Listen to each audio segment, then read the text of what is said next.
Welcome to the Comedy Tragedy Book Show. Things are different. Get over it. Book club. Whatever. Day 2. Yeah, things are different. We're gonna get this organized so that it's a good background eventually, but... Possibly.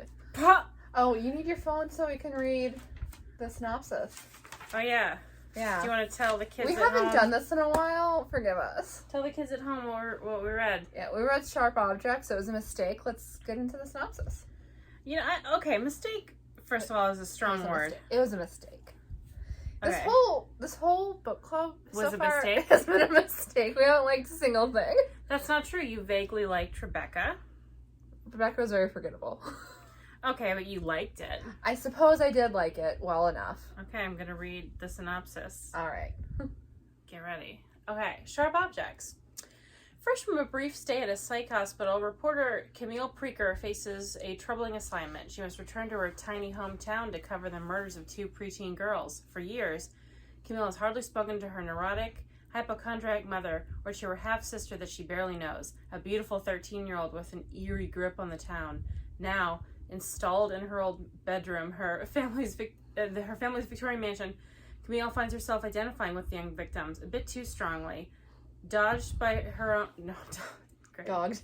Take 2. Dogged by her own demons. She must unravel the psychological puzzle of her own past if she wants to get the story and survive this homecoming. Okay. This was my choice to read. It was her choice to read. This is her revenge for all of Stephen King. Here's the thing. I knew this wasn't a good book because I've read this before. This is my second reading. I was aware. But there's sometimes a thing that happens when you consume something terrible is that you want to A, drag people down with you, or B, experience it with someone so they understand it. And you're unfortunately here. So what'd you think of Sharp Objects? I think it's very clear what I thought of Sharp Objects. Let me read you the triggers. Oh, God. Fat shaming, sexism, homophobia, eating disorders, animal violence, self-harm, homophobia, sexual assault, murder. Is that it? I think pretty much every kind of abuse. Yeah, if you're sensitive to domestic I found myself violence. losing the will to keep notes as it went on because every note was the same. My whole thought process was the same, which was, how is this still going on? This book is like 7 hours, but I feel like I've been sitting here for 9. Those are my dogs again. Maybe one day we'll record without them barking, but I doubt it. We won't. Yeah, okay. So, okay. To preface this, I am going to say it has been a couple weeks since, I think like 3 weeks since I finished it, and like a couple weeks since you finished it. Some stuff happened, and we were busy. Yeah. Details are fuzzy. I'm going to try my best, but... My details are sharp as a whip. Sharp as an object? Okay. Get out. Well, I'm giving the podcast or the video over to her now. Thank you. Okay. Honestly, it'll be a blessing for me. All right. I can't tell you why I chose this other than, okay, the thing is I like this author, Gillian Flynn. I read Gone Girl, and I thought that it was really great. The second half especially I thought was really good. And I read this before I read any other books by her because I'm trying to get into thrillers. The thing is, every thriller is kind of the same in the sense that it's like grotesquely sexual, incredibly violent, like to women, especially so much sexual violence. But I've also noticed a pattern with like it happening to kids, which that like there wasn't. I guess I don't know if I should categorize it as sexual violence towards Camille, but I mean I do. I don't know if like legally it was, but that's probably. I don't know. It's foggy because in the book it makes it clear that she doesn't think anything wrong happened. But we'll get into it. It's a mess. We're kind of on opposite ends of the spectrum with thrillers because she's still trying to find thrillers she'll like. I, on the other hand, have decided wholeheartedly I hate all thrillers. I don't want to read them, but I will for this show.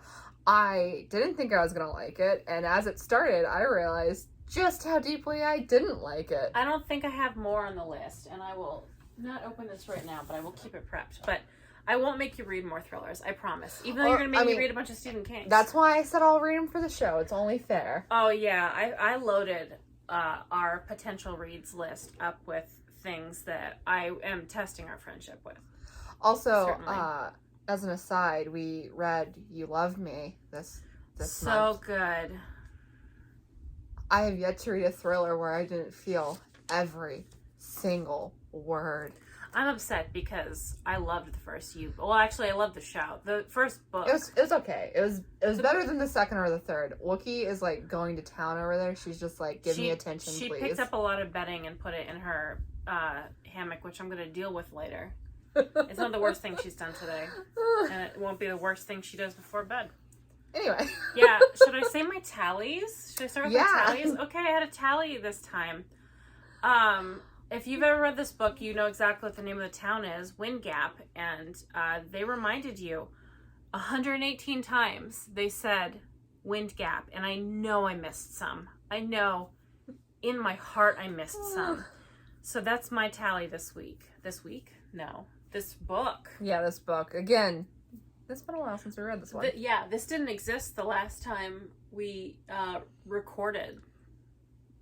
You can tell by the empty shelves in the Baby Yoda place behind me. I don't even... So, with... Oh, God.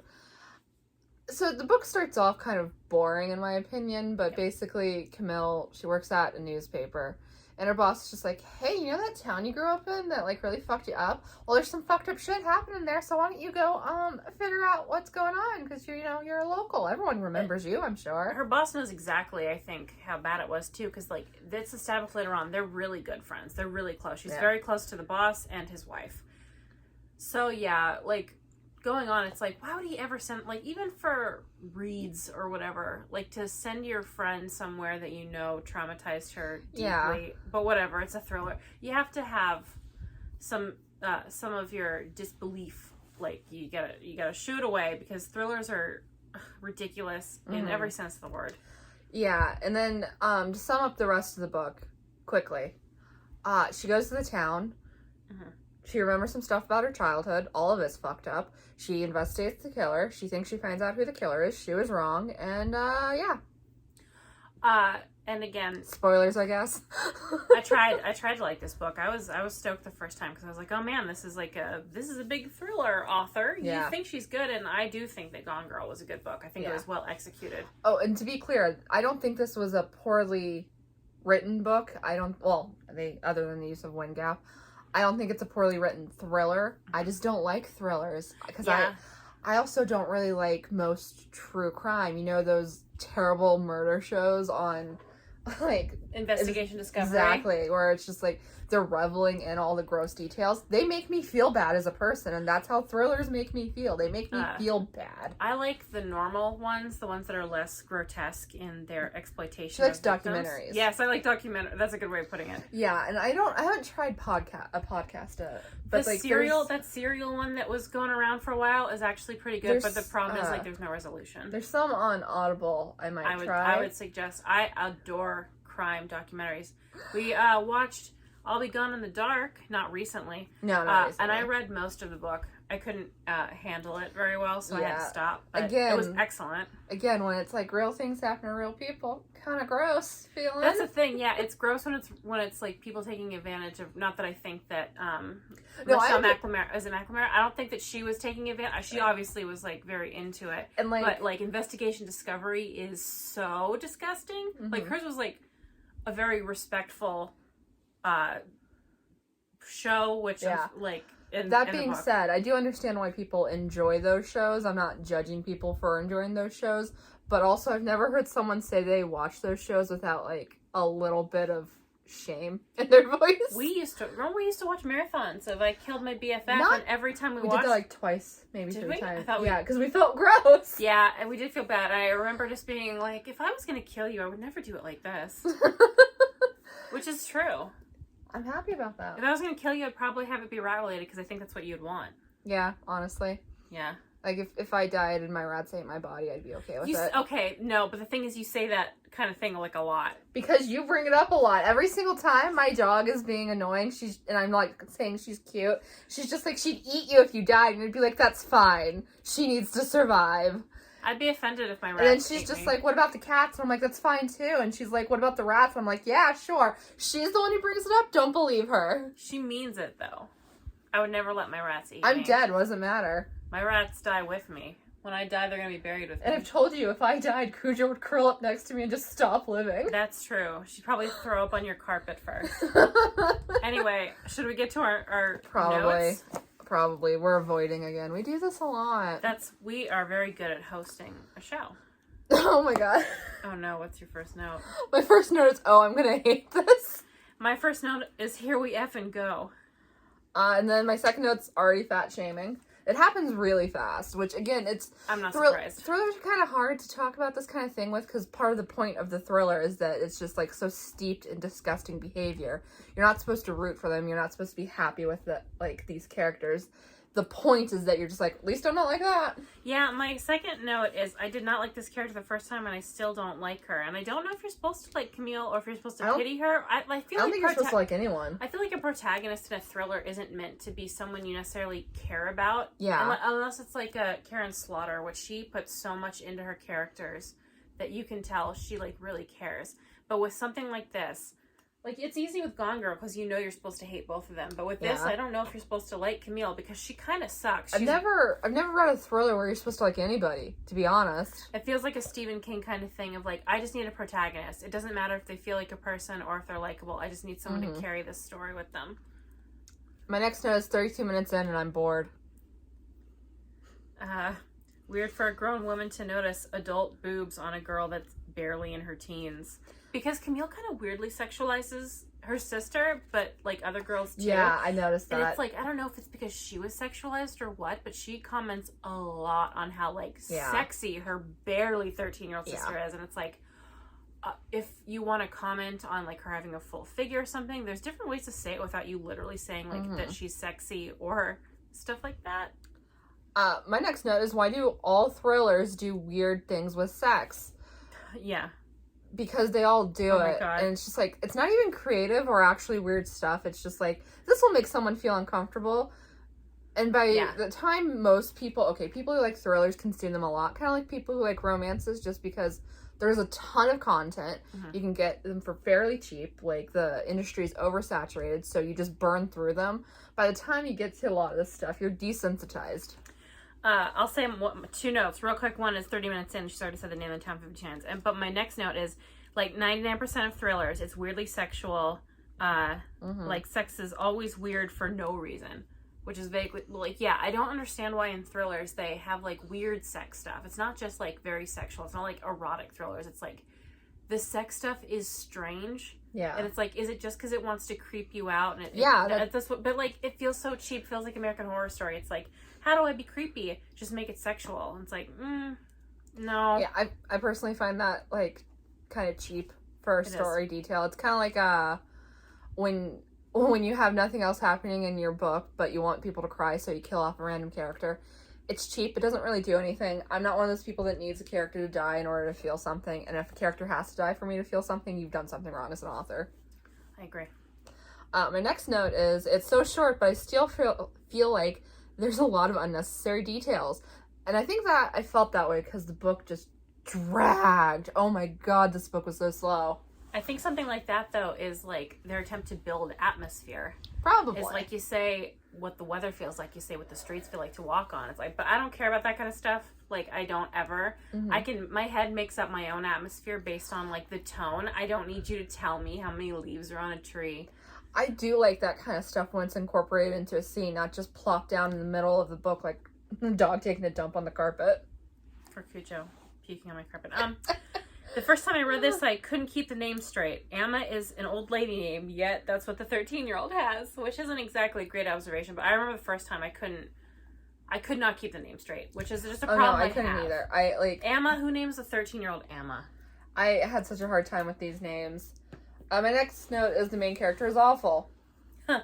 And, just because this next one's short, the note after that is, ugh.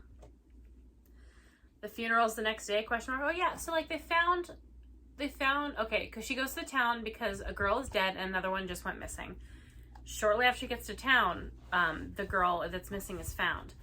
and then they have a funeral like the very next day. Yeah. Which in a murder investigation, hell no. Storytelling doesn't often take into account how long those bodies are going to sit in a freezer.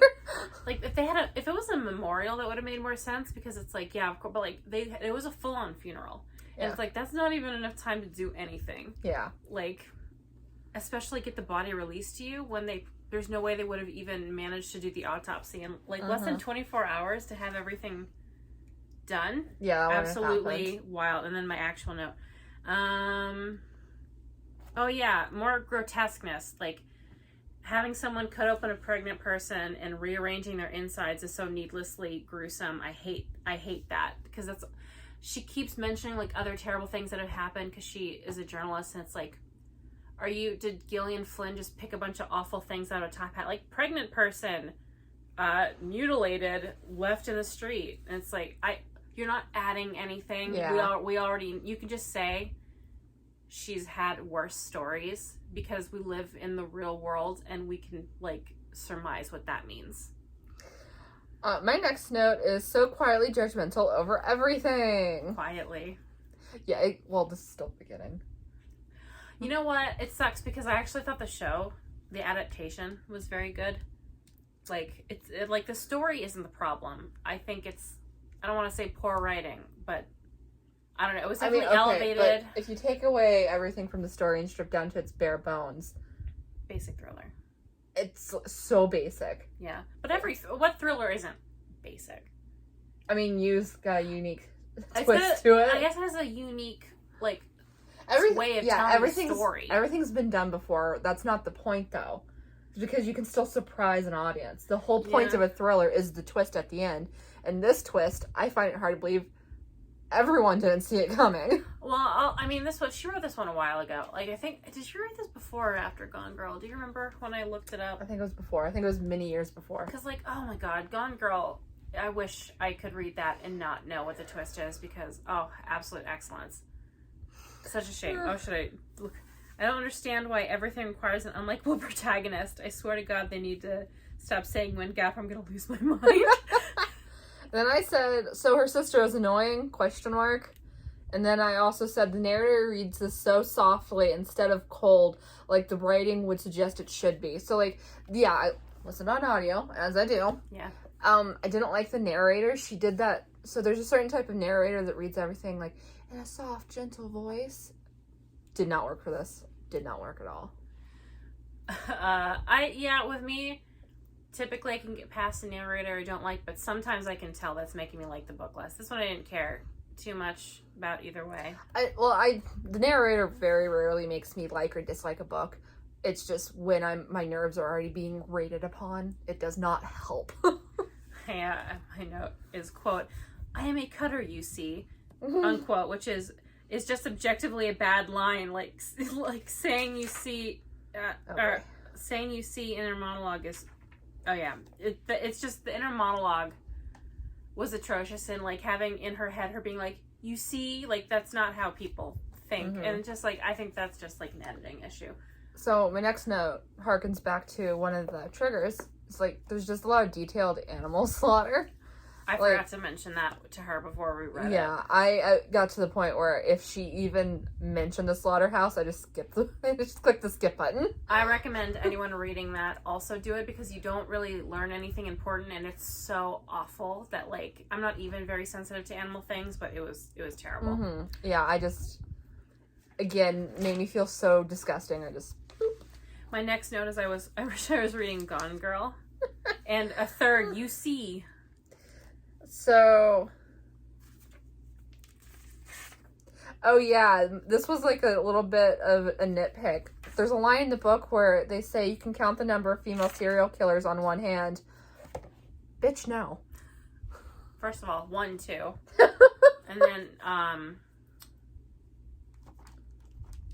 actually, you know what? Yeah, I don't know any females, because no one ever talks about female serial killers. No one talks about them because they're not as gory, but... There's a truck driver one. Oh my god, I have an encyclopedia. There's the old lady that murdered everyone in her bed and breakfast, or no, a boarding house. It's a boarding house. We watched something on that. She like buried them in the garden. There's like 4 or 5 of them. Yeah, that's true. My next note. I regret picking this up. I regret ever reading it. And I guess she can't get married because she has scars.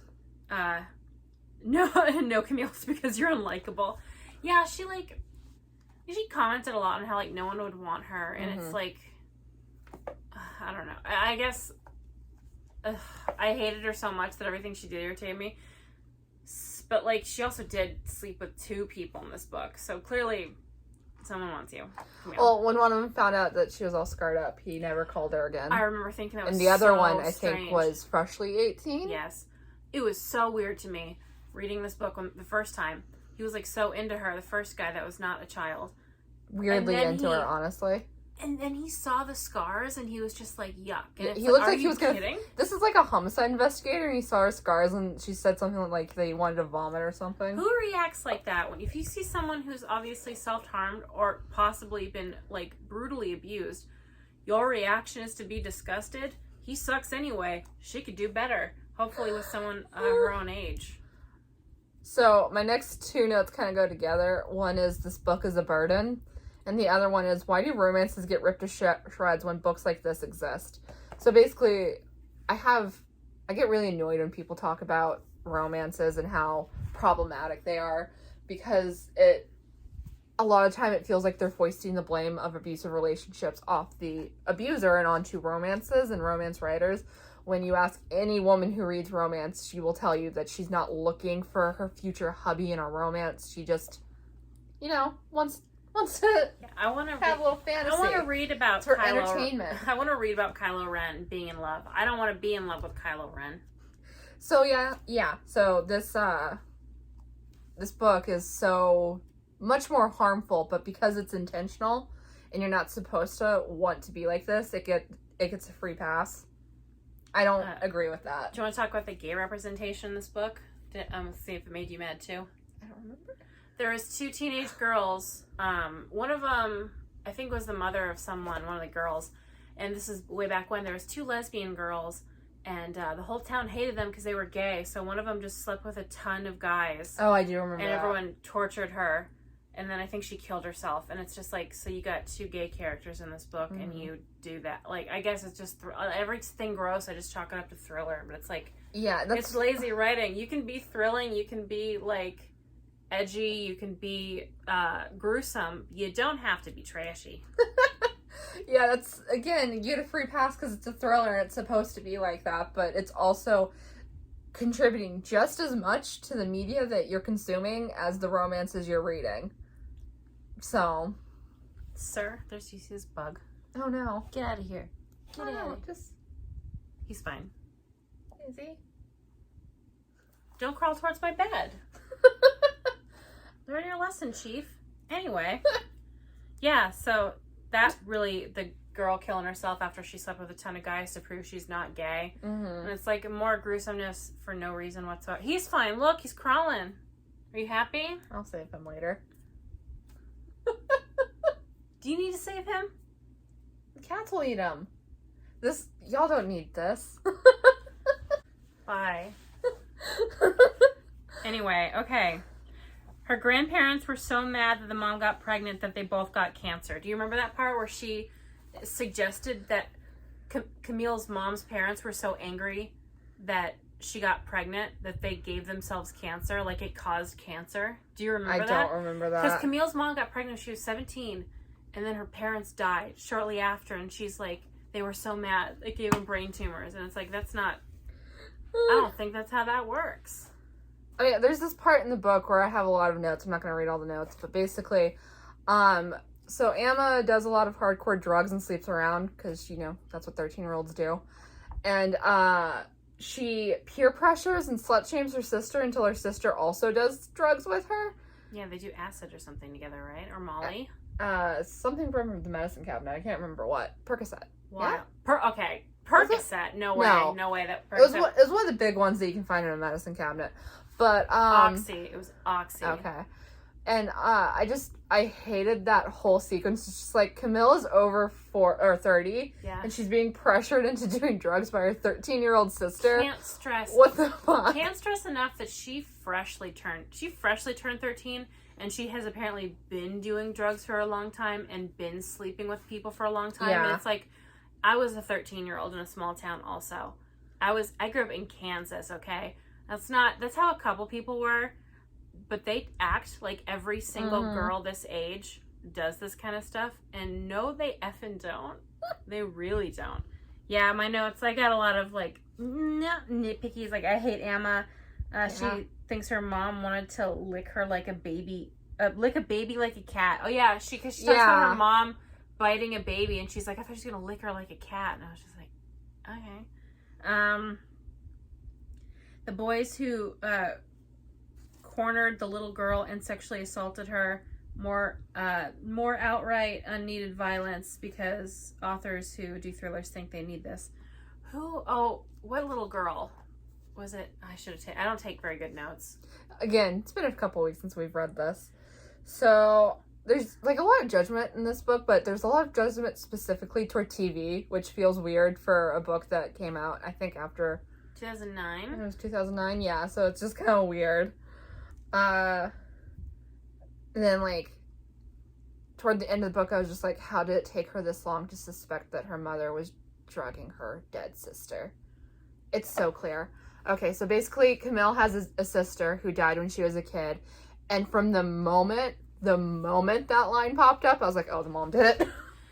The mom was too crazy. Like, the mom had lines like, I figured out why I've always hated you, and it's like, no one talks like that. And it just feels like poor writing, because it's like, have you ever met a Southern lady who hates someone? They're way more subtle than that. I promise you. Like, they're not going to say, do you know why I hated you? It's because you didn't love me. It's like, that's your daughter. It's going to be couched as unrequested advice. Yeah. It's like, do you know what your problem is, honey? You'd be way more lovable if you would just let people love you. That's what it's like, but to be like, oh, I hate you. Are you kidding me? Like, they gave that line to, like, a veteran actress, and she couldn't even pull it off. But, yeah, I have more nitpicks of I hate Cam. She says she got, like, really offended. Oh, yeah, the part where, okay, Cam, when she was 14, got drunk at a party. 15, I think. 14. 14? Okay. I promise you she was 14. Okay. I remember. She was 13 or 14 because it was right after her sister died and she was in the 8th grade. And she got drunk and, like, 4 or 5 18-year-old football players took turns having sex with her. And she told the cop guy, and he's like, that's rape. And she got, like, so angry about it. She's like, how dare you to say that a woman doesn't want it? And it's like, what's the difference between me being, like, or, like, the person being 13 or 14 and an adult? And it's like, because 13-year-olds can't give consent, stupid. It's like, I know in my heart the character is probably supposed to be wrong, but the way it was written feels like this is a stance she's taking. I'm like, it's feminist to be okay with 13-year-olds getting passed around like a pack of cigarettes. And it's like, I lost my mind. There's a lot of stuff like that in this book, because Emma, when she had a falling out with one of the girls, I believe trapped her in a room with a guy and wouldn't let her out until she had sex with him. Yeah. So Emma assisted in a rape. And that's the point in this book where I honestly checked out. Yeah, that's, I think, the boys who cornered a little, or I think that's what that is. I was so done with this book. I hated it so much. Like, this and The Long Walk by Stephen King. I have read thrillers that were, like, about sexual assault that were less offensive than this. Like, oh, it's Harold. He's having a hard time.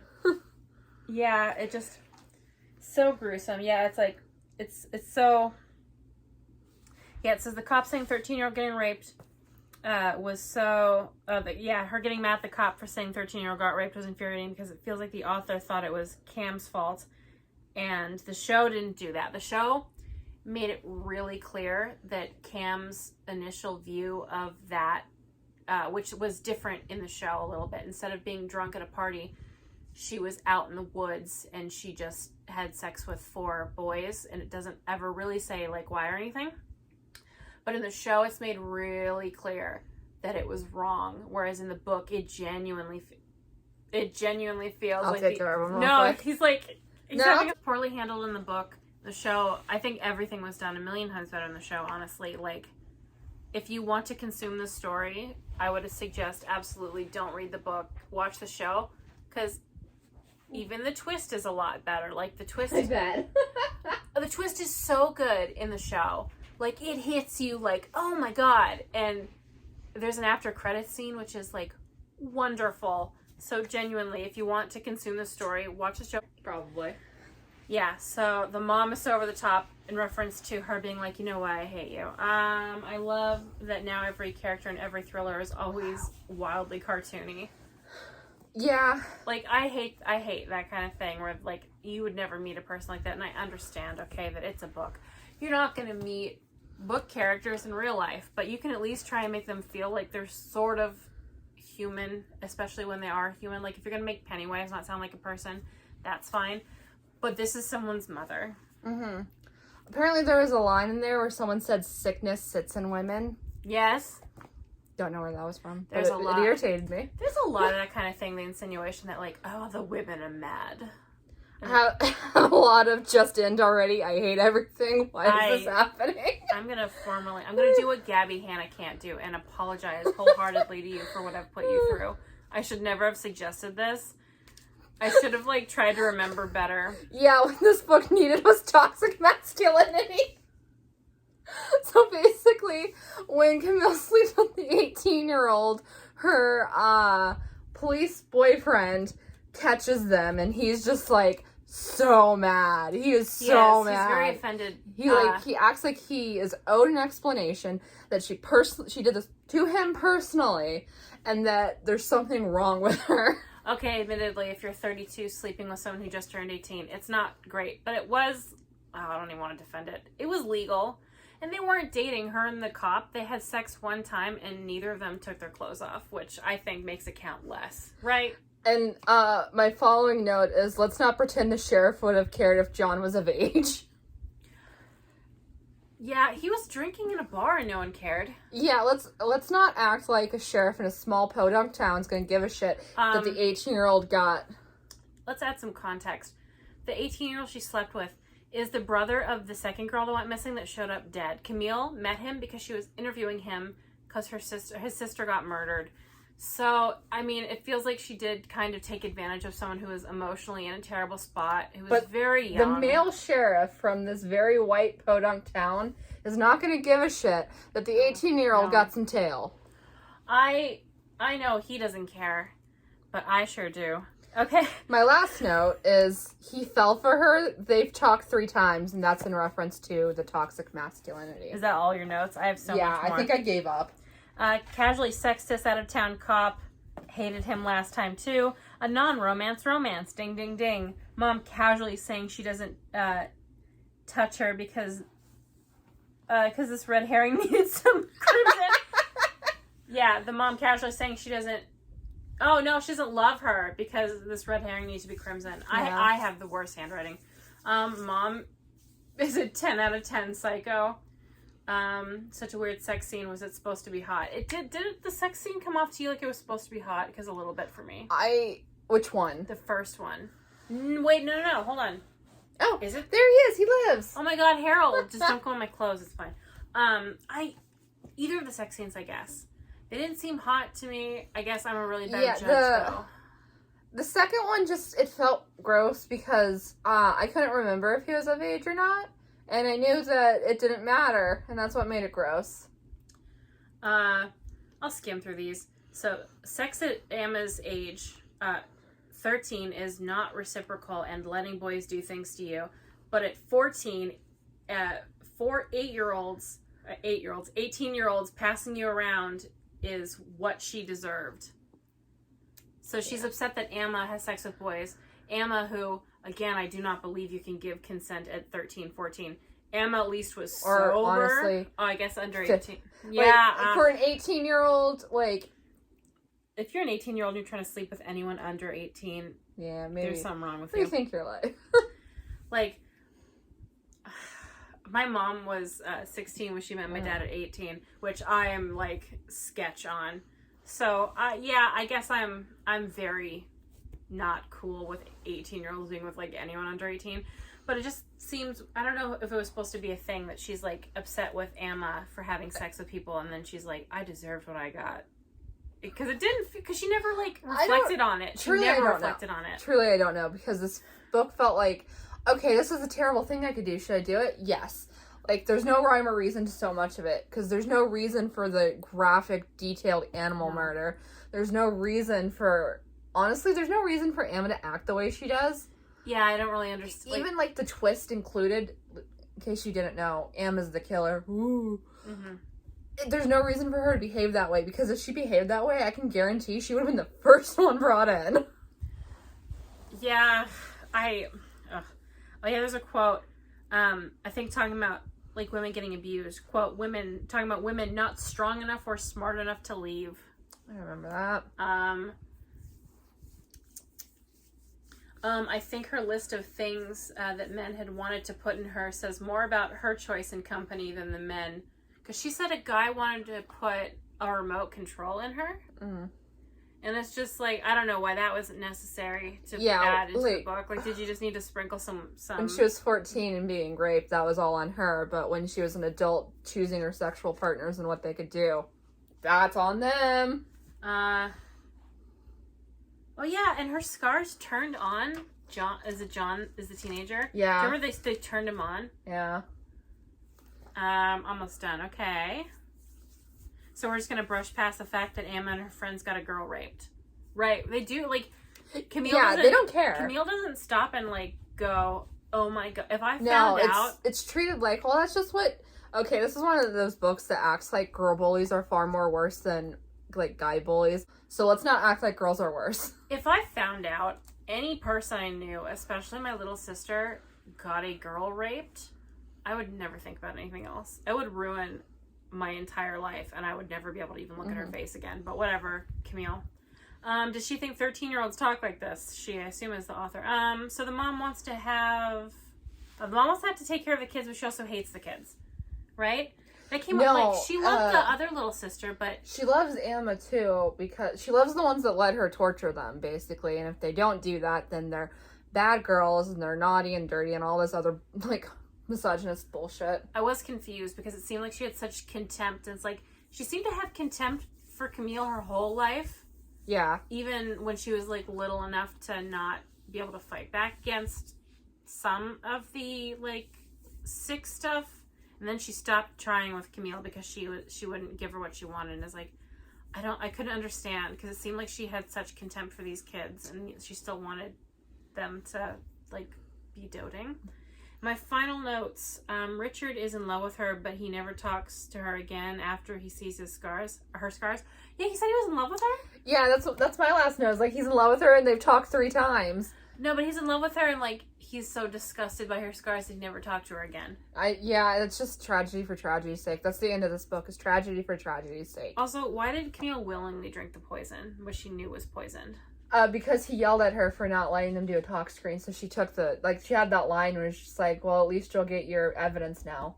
So she willingly took, basically, her mom drugged her and did all this stuff, and then she wandered around for a bit, and her cop boyfriend, found her, and they were talking, again, very fuzzy, and she basically says, well, this is what my mom's been doing, and his response was, why didn't you tell us this earlier so we could do a talk screen?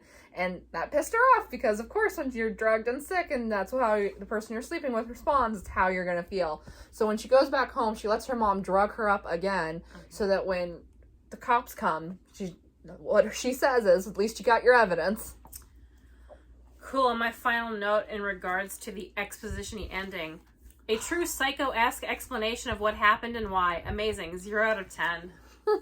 Yeah, so basically, at the end of the book, the mom, whose name I can't remember, gets blamed for all the murders because she does Munchausen by proxy, or has it. I don't know if it's a disease or if it's something to do. It's something, I don't know if I think it's a mental disorder. Yeah. So she killed one daughter. She tried to do it with Camille, but Camille refused, and she's been doing it with Emma, but Emma's been letting her because it makes it easy to manipulate her, I guess, or she wants her mom's love. It's very rushed and unclear. She also likes having sex after her mom took care of her, which, like, why is it? So, Camille gets custody of Emma. I don't know why. What happened to her stepfather? Did he move? Because maybe he just didn't want her. I can't remember. I don't know. It doesn't matter.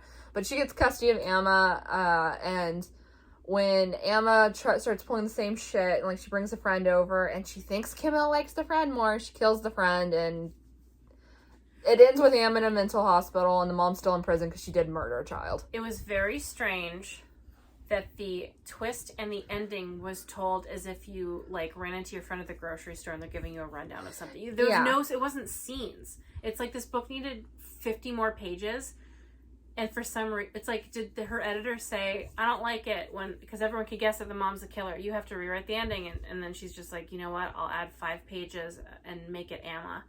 Because what kind of a twist is that you're telling, like, this is what happened, and then this happened, and this happened, and this happened, and this is where I'm at now. And it's like, that's atrocious writing. Camille ends up breaking down, mentally unwell, and living with the guy who sent her there in the first place. Her boss, She's learning to be someone's daughter again. I think it's one of the final lines, like, I'm learning to be someone's daughter again. I think it's I'm learning to be taken care of. Something like that. Something stupid. Yeah, it was terrible.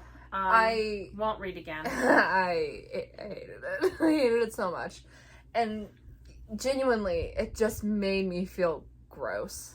Yeah, I've yet to ever read a thriller that didn't make me feel gross. It took me, I think, over a week, maybe like 10 days to read this book that's 9 hours long, and I listen on double speed because that's all the library will let me do. I've gone through books like this in one sitting before, short books, and this one, this one took me. Our rooms are across a very short hallway, and I would be listening, and I would pause it to shout at her how much I wanted to not be doing this anymore. Yeah, and I'm the one who picked this book. It was so much worse than I thought it was going to be, because usually with thrillers, it's just like, okay, I'm going to be bored, I'm going to hate it, I'm going to guess the twist, because that's usually what happens. But I hated it. I hated it so much. It was offensive. It was like, I'm not like a person who's offended by things, but I was offended by, like, the house. It made me feel like the author thought, like, oh, I'm gonna write these normies. I read books that, my preference in books, and I know a lot of people like books that, like thrillers, because it is like the kind of, I think, voyeurism isn't the right word, but like, I like trying to solve a puzzle. Honestly, that's why I like thrillers. Is like I like mystery. I like being like, can I put the pieces together? And people read romance because they like happy endings, and people read contemporaries, hard hitting contemporaries, because they like to cry. I read urban fantasy mostly. That's like my genre of choice is urban fantasy, and I read those because there's enough action, because it's a little bit of everything. A little bit of everything all the time. Yeah. We love that, by the way. Yeah, go stream Bo Burnham's inside right now. But, yeah, it's a little bit of everything, but it's not too much of anything. Thrillers are just too much awfulness packed into one book. I've read so many thrillers in my search to find a thriller that I liked, and, like, I enjoyed the 2 Karen Slaughter books I read. They were... You enjoyed one. One of them was, again, Pretty Girls. I thought was great. And then friggin', what was the other one? The Good Daughter? Yes, I believe so. If you're gonna read The Good Daughter, don't. Like, okay, I thought the characters were wonderful, but it was another horribly needlessly grotesque, way, way detailed about graphic child rape. Like, more, like, you could have just said it happened. She shows it on page. She has pages and pages of details of, like, the aftermath, like, with her physically. And it's just like, you didn't need this. Every thriller is like that. It's like, you didn't need this. You could have just, we can figure it out on our own. We can we can do that ourselves. And whatever your brain comes up with is always worse. But no, this was somehow worse in, like, a really bad way. Yeah, for real, if you go into The Good Daughter, go with unbelievable caution, because I had a hard time. I fast forwarded past it because I couldn't deal. Kind of like me with the slaughter scenes, is every time she's in the slaughterhouse, I legit did just click the skip button. It's too much. I don't get enjoyment out of it. If you do, that's awesome. I'm glad you can enjoy it. I genuinely want everyone to enjoy what they're reading. I hate it. Yeah, we're gonna pick a better book next time. I have our list, and we'll go through this, and we'll find something that we think. I think we should find someone we think we're gonna like. Or we can just go with the guarantee and read Carry On. Honestly, I would.